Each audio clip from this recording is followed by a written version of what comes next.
Hello everybody, it's Tommy here from Saleslucky.com, and today I want to talk to you about a topic. The topic is called invisible council members.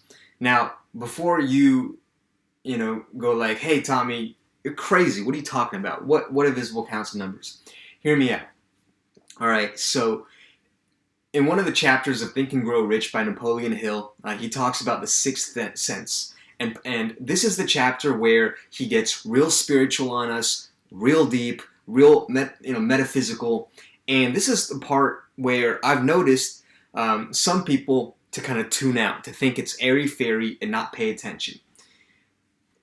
That's not what I believe, and that's not what I think. I think it's actually a point to focus and pay attention.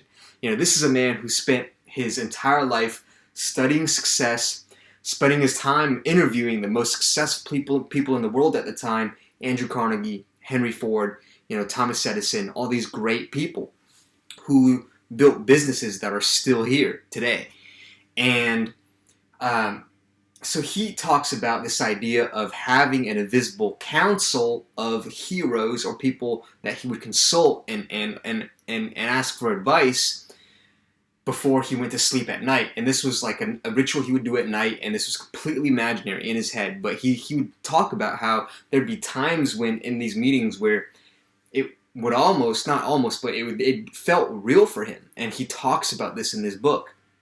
So he has this visible council, which inspired me to have my own. And in mine, in my immediate one, there's six people, and I'll share with you here today. So the first one is Abraham Lincoln.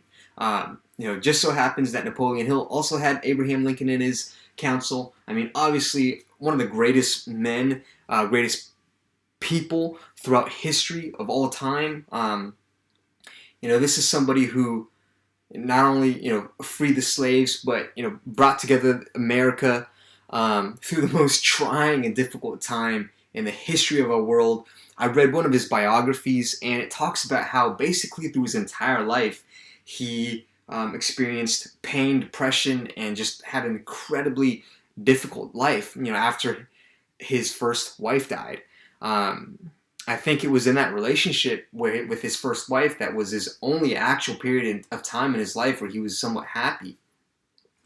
Anyways, just kind of goes to show how great leaders are often created by the toughest of circumstances. Okay, that's how they become great leaders.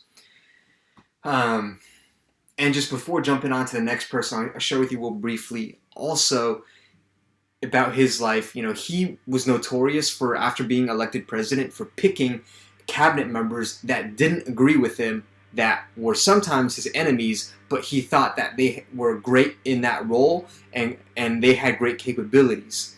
And one of these people was one of his bitterest enemies, but at the end of his term, after he passed away, this man said, there lies, talking about his Lincoln's grave, there lies the most perfect ruler of men this world has ever seen. So this is somebody who used to be a bitter rival of Lincoln to becoming one of his greatest followers and supporters.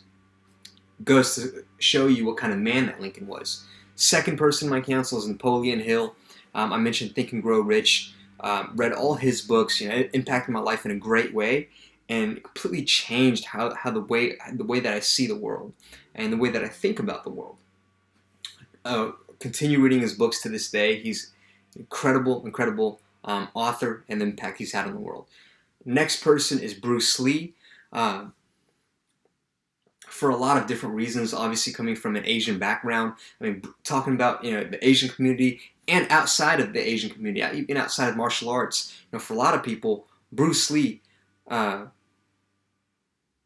is somebody who has made a massive impact in their lives, and is an incredible hero to them, as he is to me. This is somebody who not only kind of single-handedly brought Asian kung fu culture to the Western world. He did it at a time when Asians and Asian men in media were only given roles that were incredibly heavily stereotyped. So he brought true Chinese martial art culture to the Western world, and he did this in a time when there was a lot of discrimination, racism especially in that field.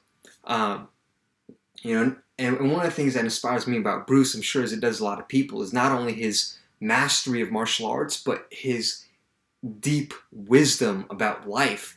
And you know, I've shared on my blog how he's influenced me to think about sales in a different way. You know, how to embrace being in the moment, being adaptable and fluid. You know, he talks about being like water. He says water can crash or water can flow. You know, if you pour water into a teacup, it becomes the teacup. If you pour it into a glass, it becomes the glass. Water can crash, water can flow. Be water, my friends. He says that, right? So he's talking about being flexible. I've learned what he's taught and adapted it to sales, which has been one of the most biggest breakthroughs for me in selling.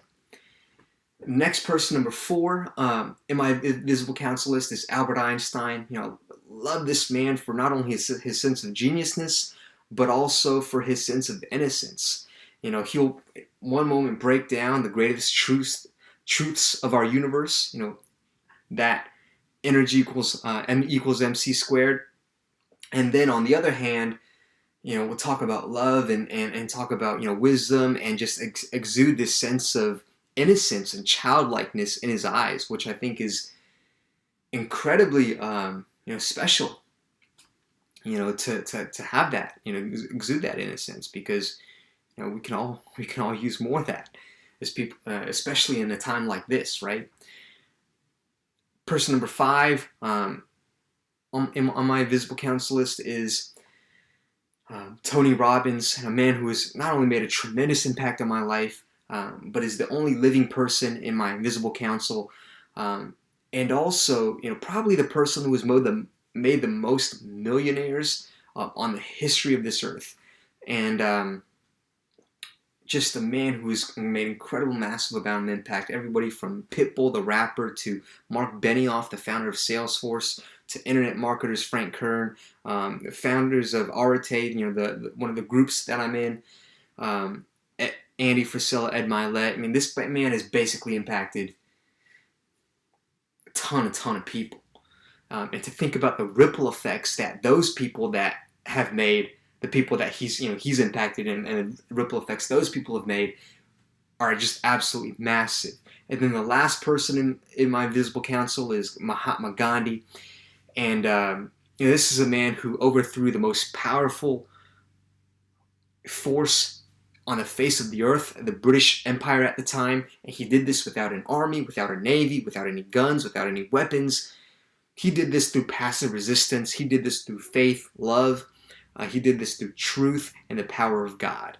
And Napoleon Hill talks about how what this man did was an absolute miracle, combining the forces of over 2 million people to work in a spirit of harmony to achieve a certain goal. And he said that if you don't think this is a miracle, try to get any 2 people to work together in a spirit resembling anything close to harmony. He says that any manager of people will understand how difficult it is to do this for 2 people, let alone 2 million people, okay? So, I hope you guys got value out of this. Hope this inspired you in some way. And I'll leave this video with this. Mahatma Gandhi, he's known by his name Mahatma. Mahatma in Sanskrit in India literally means the great soul.